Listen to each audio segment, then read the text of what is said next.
자, 오늘도 저희는 어김없이 뉴스픽으로 시작을 해보도록 하겠습니다. 더공감 여성정치연구소의 송문희 박사님, 안녕하세요. 네, 안녕하세요. 전혜연 사평론가 안녕하십니까? 네, 안녕하세요. 자, 지금 코로나19 상황이 하루하루가 지금 뭐 계속 또 악화되고 있다고 해야 될까요? 그래도 오늘 조금 멈춘 느낌은 드는데요. 일일 확진자 수가 지난 주말에 1,000명을 돌파했어요. 100단위랑 1,000단위 느낌이 이렇게 다른가 이런 생각이 들기도 했고, 정부가 지금 3단계로 상향할지를 검토하겠다는 정도의 입장만을 밝혀놓고 있고요. 자, 관련 보도 내용 살펴보면서 어떻게 무엇을 좀 저희가 생각해 봐야 될지 한번 같이 고민해 보겠습니다. 전혜연 평론가께서 좀 정리해 주시겠어요? 예, 말씀해 주셨듯이 지난 주말 코로나19 신규 확진자가 1,000명을 돌파했습니다.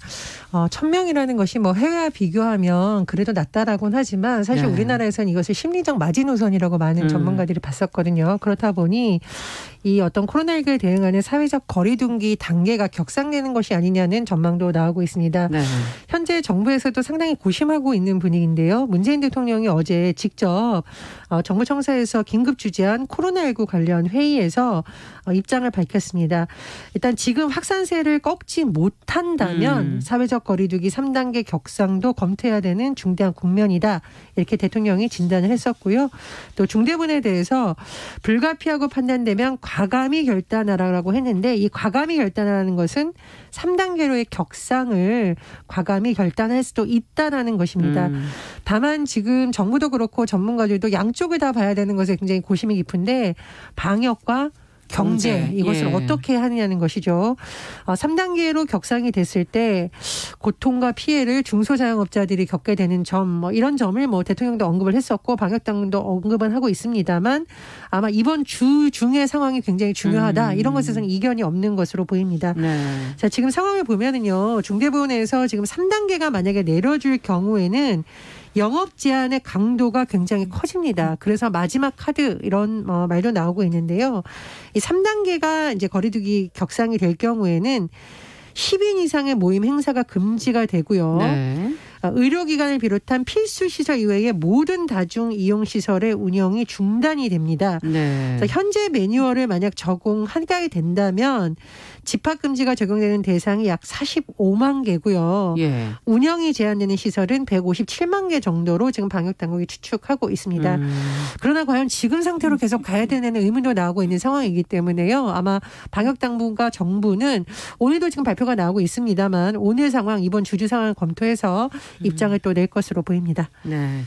자, 지금 굉장히 어떻게 보면 위험한 상황인데 아직도 경각심을 좀 못 가진 분들도 있다 하는 그런 보도들이 나오고 있고 경제적 타격 때문에 과연 어떻게 이 문제를 풀어가야 될 것이냐 하는 문제도 숙제로 남아있는 것 같고요. 자, 뭐 전략, 방역의 전략을 바꿔야 된다 뭐 이렇게 얘기하시는 분들도 계시고 어떻게 봐야 될지 두 분의 얘기를 좀 들어보죠. 지금 문재인 대통령이 불가피하다고 판단되면은 3단계 검토하겠다 그랬는데 네. 불가피하다고 판단된 경우 즉 3단계 충족 요건이 일주일 이세 평균 800명 이상 지금 이 현재 상황이 요걸 간당간당하게 아직 못 맞추고 있는 상황인데 네. 만약에 이런 기준을 맞추고 난 다음에 3단계로 간다면 3단계의 상향의 효과가 더 떨어지지 않을까 이런 생각이 듭니다. 사실 지금 많이 힘듭니다마는 경제와 방역 두 가지를 다 잡으려고 하다 보니까 이게 방역이 조금 느슨해졌다가 다시 쬐었다가 이렇게 계속 왔다 갔다 하고 있는데 네. 오히려 쬐일 때는 확실하게 쬐는 게 좋다. 지금 뭐 하루에 그릇 10그릇 식당이 판다. 이거 파느니 차라리 다 같이 문 닫고 조금 바짝 당겨가지고 좀 한꺼번에 좀 같이 쉬면서 좀 멈추자. 이런 견해들도 많거든요. 그래서 저는 3단계로 가는 거를 주저하다 보면 오히려 더 효과가 늦어지지 않겠나 하는 걱정이 많고 실제로 전문가분들도 많은 전문가 분들이 최악의 시나리오를 대비해야 된다. 네, 최악의 시나리오. 네, 특히 방역에 있어가지고는 우리가 겨울철에 또 대유행이 올 수 있다는 얘기를 진작부터 했었음에도 불구하고 당장 지금 확진자 수가 폭증하게 되면은 병상을 가지 못하고 대기하는 사람이 지금 현재 580명이다. 네. 만약에 1일 확진자가 1,000명, 2,000명 만약에 늘어난다 그러면 이런 중증 환자들에 대해서 우리가 어떻게 대처할 것인가. 그렇죠. 병상만이 문제가 아니라 의료진도 많이 부족한 것이죠. 그렇다면 여기에 대한 계획을 갖고 있어야 된다. 그렇다면은 어떤 방법이 있겠느냐. 지금 전문가들이 얘기하는 거는 장충 체육관이라든가 이런 거 좀 치료시설을 만들자 이런 얘기까지 하고 있는 상황이거든요. 그런데 어떤 민간 병원을 자발적으로 좀 거점 병원화하는 이런 얘기가 나오고 있는데 이게 잘 안 되고 있어요. 왜냐하면 코로나19 처음 확산될 때 대구 같은 경우에는 대구 등산병원이 그렇죠. 코로나 전담병원, 거점병원으로 해서 네. 사실 잡는 데 많은 기여를 했습니다. 그런데 두 가지 문제가 있는 게 그렇게 했을 때 코로나 병원이라는 낙인 찍기 이런 부분이 또 있고 병원들이 걱정하는 부분이고요. 둘째 부분은 실제로 코로나 전담병원이 됐을 때 현실적인 보상이 미흡하다는 겁니다. 그렇다면 이런 위험을 감내하고 코로나로 병원을 내주는 때 있어가지고 차라리 후에 보상하겠다가 아니라 언제까지 의료진 덕분에 챌린지를 할 것이 아니라 이런 병원이나 민간 시설에 대해서 정확한 보상을 해준다. 일단 그렇죠. 이때면은 코로나 수가를 높여준다든지 네. 그런 식으로 해서 같이 가야 되는 게 아닌가 이런 생각이 듭니다. 네, 지금 뭐 경기 평택의 한 병원도 지금 병원 전체를 지금 같이 코로나 병원으로 지금 운영해 보겠다는 얘기도 지금 보도가 나오고 있긴 한데요. 자, 어떻게 보십니까? 전혜연 평론가께서는. 이 전문가들이 이제 의료 전문가들이죠. 그러니까 네. 아무래도 선제적 주장, 과감한 주장은 계속 나오는 것 같습니다. 그래서 그런 부분은 같이 봐야 된다라고 보고 아마 지금 지자체들과 협의를 계속 정부가 하고 있는 것 같아요. 왜냐하면 이제 지자체들의 입장이 또 있을 거라고 봅니다. 예를 들면 거리가 굉장히 넓어요. 인구 밀도가 낮아요. 근데 이런 같은 경우에도 전국적으로 다 되는 3단계를 했을 경우에 어떤 영향이 있느냐에 대해서 아마 지자체의 의견을 저는 좀 면밀히 잘 들어봐야 된다라고 네. 생각을 하고요. 특히 3단계 거리두기 격상이 됐을 경우 이게 지자체별로 하향하기가 쉽지 않다라고 하니까 그런 부분에 대한 의견 검토가 돼야 된다고 봅니다. 두 번째로는 지금 병상 문제 계속 얘기 나오면서 그렇죠. 민간 의료 협력 체계에 대한 얘기가 계속 나오고 있잖아요. 네. 말씀해 주셨듯이 병상 부족을 해결하려면 민간에 있는 병원들과 협력이 필요한데 이런 부분에 대해서 지금 임기응변식으로 할 게 아니라 지금부터 협력 체계를 구축해서 더 상황이 심각했을 때에 대비한 협력 전략을 계속 세워야 된다라는 부분은 굉장히 좀 의미가 있다고 보고. 두 분이 비슷하게 지금 얘기하시네요. 그렇습니다. 그리고 말씀해 주셨듯이 경기도의 이제 한 병원, 그 병원장 인터뷰를 제가 언론 보도를 봤는데요. 굉장히 좀 가슴이 찡했습니다. 그래서 그분이 이제 정부에서 보상을 해준다고 하니까 믿고 하는데 지금은 손익을 따질 수 있는 단계가 아니라고 본다라고 하고 그렇죠. 이 병원 관계자들이 초기에 이런 코로나19 상황에서 자원봉사도 굉장히 많이 했다라고 합니다. 그래서 정말 의료진에게 우리가 일방적인 희생을 강요하면 안 되지만 또 의료인으로서의 지금 어떤 사명감을 좀 발휘해 주셔서 네. 갈등이 있는 부분은 풀고 일단 이 고비를 잘 넘길 수 있도록 정부도 민간도 지혜를 발휘하는 시점이라고 봅니다. 그리고 사실 우리 뉴스브런치도 연말에 있었던 계획을 다 취소했어요. 뭐 그렇죠. 많은 분들이 좀 아쉽겠지만 지금 집단 감염이라는 게 대규모 시설의 집단 감염뿐만 아니라 뭐 직장이라던가 모임, 가족을 통한 심지어 소규모 모임에서도 무증상 환자들도 많고 그렇습니다. 잠재적으로 계속. 지금 저희가 알 수 없는 그런 환자들도 확산되고 있다라고 예. 하거든요. 그래서 저도 사실은 연말에 박사님하고도 얘기를 했거든요. 요즘은 홈파티가 유행이다. 한편으로는 뭐 부럽다는 얘기도 하지만 사실은 이게 지금 위험하다고 방역당국에서 지적을 하고 있습니다. 그래서 좀 연말 들어서 이런 모임 취소하는 건 아쉽겠지만 워낙 위중한 시기니까 불가피한 시기에는 모임을 좀 그렇죠. 최소화하려는 시민들의 노력도 필요하다고 봅니다. 지금 그 지역마다 다 다르겠지만은 수도권의 확산세가 꺾이지 않고 있기 맞아요. 때문에 거의 지금 확진자 중에 수도권 확진자가 그 1000명 기준에서 한 78점 몇 프로라고 그렇죠. 하니 일단은 서울 뭐 수도권 지역부터 먼저 선제적으로 3단계를 하는 게 어떨까 이렇게 생각을 하고요. 네. 지금 그 의료진이 많이 부족하다는 얘기를 현장에서 많이 하시더라고요. 네. 만약에 환자가 더 폭증하게 된다면 병상만 있어서 중요한 게 아니라 의료진이 확충이 돼야 되는데 지금 많이 부족하다. 그렇다면 그 이탈리아를 보니까 이번에 그 800명 정도의 그 의대생 학생들을 조기 졸업을 시키더라고요. 그래가지고 이제 실장에 나갈 수 있게 현장에 나갈 수 있게 이렇게 했고 그런 걸 보면 우리도 지금 아마 필기 시험까지 치르는 학생들이 있을 겁니다. 의대생들 이런 의대생들이 실기 시험이 남을 텐데 현장에 좀 빨리 보내가지고 이걸 좀 대체하는 방법이 어떻겠는가 이런 생각도 들고 지금 뭐 전시에 준한다 이런 얘기를 하고 있는데 그렇죠. 공중보건이라든가 군대의 군 인력 다 이렇게 보완을 해야 되지 않겠나 생각보다 심각할 수 있다. 이런 생각이 들고 해외 사례를 조금 더 참고해야 될 수도 있겠네요. 하자면 뉴질랜드 같은 경우에는 스테이 앳 홈 그러잖아요. 집에서 머물러라. 나가지 마라. 생필품 사는 것 말고는 어떻게 보면 아직 우리가 3단계 가지는 않았지만 3단계에 준하는 생활을 우리가 해야 된다. 이런 생각이 듭니다. 조금 더 보충 설명을 드리자면 현재 매뉴얼에 따르면 3단계가 적용되면은요. 전국에 일괄적으로 적용되는 조치라고 지금 보도가 나오고 있습니다. 그래서 이럴 경우에는 지자체에서 어떻게 개별적인 단계형이 불가능하기 때문에 아마 정부에서도 검토 중이라는 거 보충 설명을 조금 드리고요. 그리고 지금 이제 말씀해 주셨듯이 여러 가지 방안이 있는데 저는 이제 정부가 할 수 있는 일하고 시민들이 할 수 있는 일을 두 가지 다 하자라고 늘 강조하고 있잖아요. 제가 대중교통 타면은 그래도 대부분 마스크 착용은 잘 하시는 것 같습니다. 그런데 지금 보니까 지방의 일부 시설을 빌려서 단속을 피해서 파티를 하는 문화도 있다라는 보도가 나오고 있습니다. 그래서 제가 지혜를 얘기하는데 나쁜 쪽으로 지혜를 발휘하지 마시고 예를 들어서 그 시설에서 근데 감염이 발생하면 지역에 있는 그 시설은 영업을 할 수도 없고요. 또 관광객들 사이에서 소문이 나서 굉장히 타격을 입을 수가 있습니다. 그래서 지금은 방역 당국의 지침에 좀 따라주는 것이 상생하는 길이 아닌가 그런 생각입니다. 그 3단계를 전국 단위로 할 수밖에 없다고 얘기하는 거는 만약에 서울 수도권에 막으면 지방으로 지금 말했듯이 지방으로 가서 또 다른 지역 이동이 있으면서 확산되기 때문에 한꺼번에 막아야 효과가 있다 이런 얘기를 하는 것이죠. 그만큼 어떻게 보면 국민들의 수용적인 자발적인 어떤 그런 합심하는 마음이 중요한데 사실 국민들 보고 뭐라 할 수도 없는 게 그동안 고생 많이 했습니다. 그렇죠. 오랜 기간이었죠. 네, 오랜 기간 많이 참아주고 하는데 일부 정도 이제 일탈이 있겠습니다만 좀 더 근본적으로 저는 지금 서울, 인천, 경기 교육청이 내일부터 모든 학생들 다 원격 수업으로 돌리거든요. 이거는 거의 3단계에 준하는 겁니다. 맞습니다. 그렇다면은 저는 직장에서도 사실은 재택근무를 거의 좀 많이 하는 걸로 장려를 하고 있는데 실제로 많이 안 되더라고요. 그러면 재택근무를 안 하면 이분들이 동일한 시간에 또 출근을 하고 퇴근을 하죠. 그러면 이제 저희처럼 차로 만약에 움직이는 사람들은 빼더라도 대중교통으로 움직이는 분들은 한번 가보시면 출퇴근 시간 뽁짝뽁짝합니다. 그러면 출퇴근 시차제를 왜 안 하는가? 지금도 좀 더 적극적으로 해야 된다. 그래서 재택근무, 출퇴근 시차제. 그러니까 탁상 행정을 하지 말라 하는 이야기가 밤 9시까지 대중교통 다 이제 못하게 운영을 못하게 하는데요. 있죠. 2.5단계. 밤 9시 되면은 그 마지막 차를 타기 위해서 또 뽁짝뽁짝합니다. 그래서 저는 좀 근본적인 대책을 세워야 되지 않겠나. 이 두 가지만 제대로 해도 많이 이렇게 분산이 될 것이다. 이런 생각이 듭니다.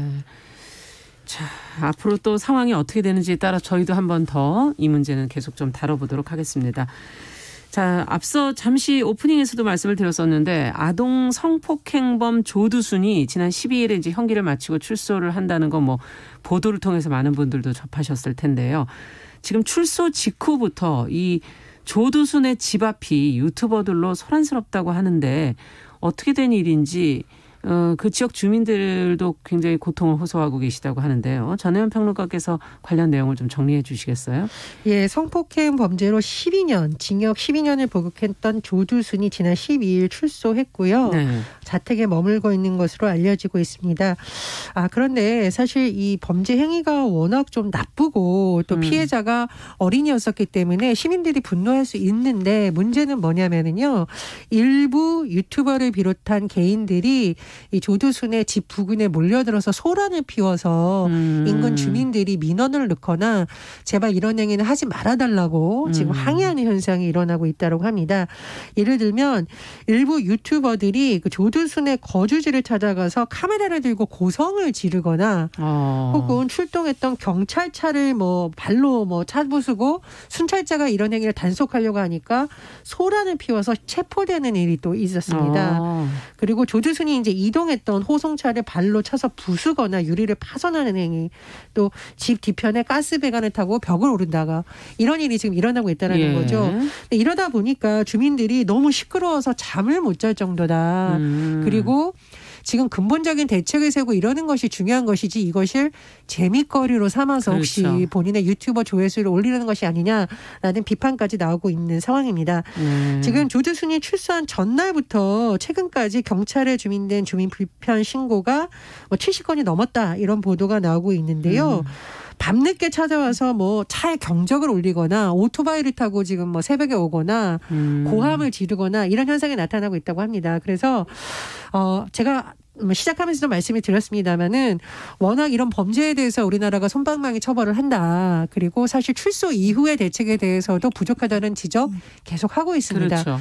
전문가들이 비판하고 있고 시민들이 분노하는 거 이해할 수 있습니다. 그러나 일부 유튜버들이 하는 이런 행동은 사실 근본적인 대책 마련을 위한 촉구라기보다는 본인을 위해서 이런 힘든 일을 그렇죠. 피해자 가족들이 아직도 힘듭니다. 그럼 근본적인 대책을 고민해야 되지 이런 식으로 어떤 흥미거리로 삼는 것이 아니냐는 지적이 나오고 있기 때문에 좀 시민들의 성숙한 대응이라든가 일부 유튜버들도 어떻게 이것을 보도해야 될지에 대한 깊은 고민이 필요할 것을 보입니다. 네.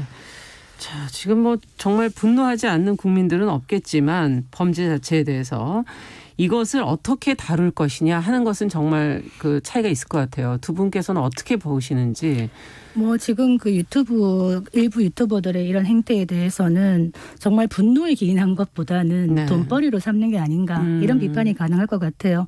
안 그래도 지역 주민들 조두순 나와서 심란한데 그렇죠. 이렇게까지 밤잠도 설쳐가면서 고생하시는데 지금 유튜브가 이제 문제가 되는 게 지금 뭐 1인 방송 시대가 되면서 유튜브에 누구나 들어가죠. 그런데 이 유튜브는 구독자와 조회수가 돈이 되다 보니까 최소한의 어쨌든 1인 방송이라도 방송이기 때문에 최소한의 어떤 책임감이 있어야 되는데 책임감은 멀고 돈은 가깝다. 그렇기 때문에 결국 흥미 위주, 선정적, 자극적, 폭력적 이런 식으로 흘러가는 겁니다.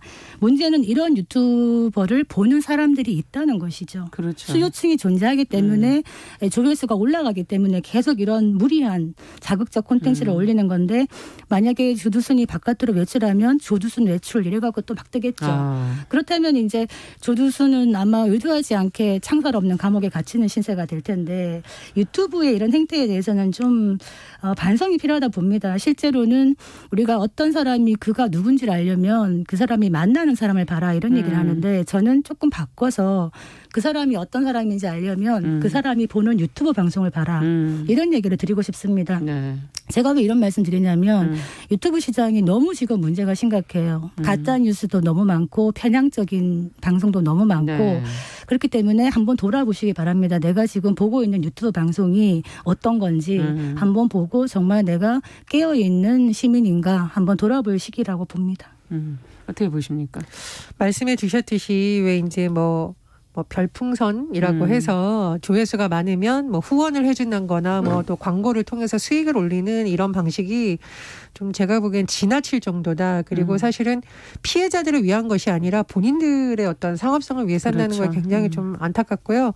이 성범죄를 다루는 것은 보도도 마찬가지고요. 우리가 얘기할 때 가장 중요한 것이 피해자들의 고통을 최소화하기 위한 고민이 굉장히 필요하다는 것입니다. 그래서 최근 들어서 일부 신문이나 방송에서 성범죄에 대해서 너무 자세하게 묘사하는 것도 선정적이라고 해서 자체 심의를 강화하거나 전문가들의 어떤 의견을 검토해서 자문을 받아서 보도를 하는 형태입니다. 그러니까 사실 초기에는 기자들이 이 정도로 나쁜 범죄가 일어나고 있다는 것을 알리기 위해서라 불가피하다라는 여론이 있었습니다만 지금은 그것마저도 자제시키고 있어요.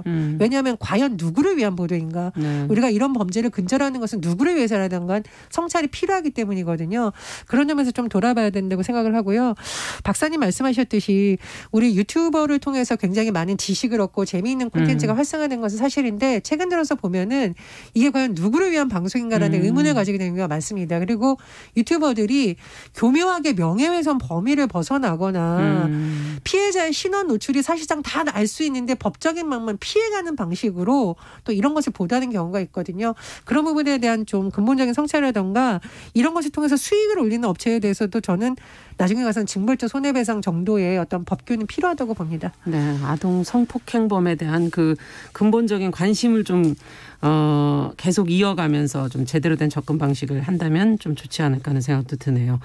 자, 마지막으로 저희가 성상품화에 가까운 국제 결혼 광고, 인종차별의 혐오 발언 이걸 규제하는 대책을 정부가 발표했다고 해서 저희가 일전에 한번 보도를 해드린 적이 있어서 이 관련 내용이 어떻게 지금 돼가고 있는지 한번 점검을 해보도록 하죠. 송 박사님께서 좀 정리해 주시면 간단하게 저희가 정리하겠습니다. 저희 한번 방송한 적 있죠. 네. 그러니까 브이로그처럼 하면서 교묘하게 어떤 성적인 인종차별적인 이런 걸 올리는 국제결혼 광고가 네. 많다 이런 얘기를 했는데 여성가족부에서 그 다문화 가족 포용 대책을 발표했습니다. 네. 여기에 따르면은 이제 일부 국제결혼 중개업자가 광고에다가 얼굴이나 몸무게 표기하거나 뭐 성상품화 이런 내용을 담는 인권 침해적인 이런 행위를 규제하는 법적 근거와 조항을 마련하겠다. 네. 그리고 또 이제 유튜브 아까 또 말했습니다만 유튜브 채널을 중심으로 하는 영상 일기 네. 브이로그 형식의 불법 광고를 규제하는 규정도 마련하겠다.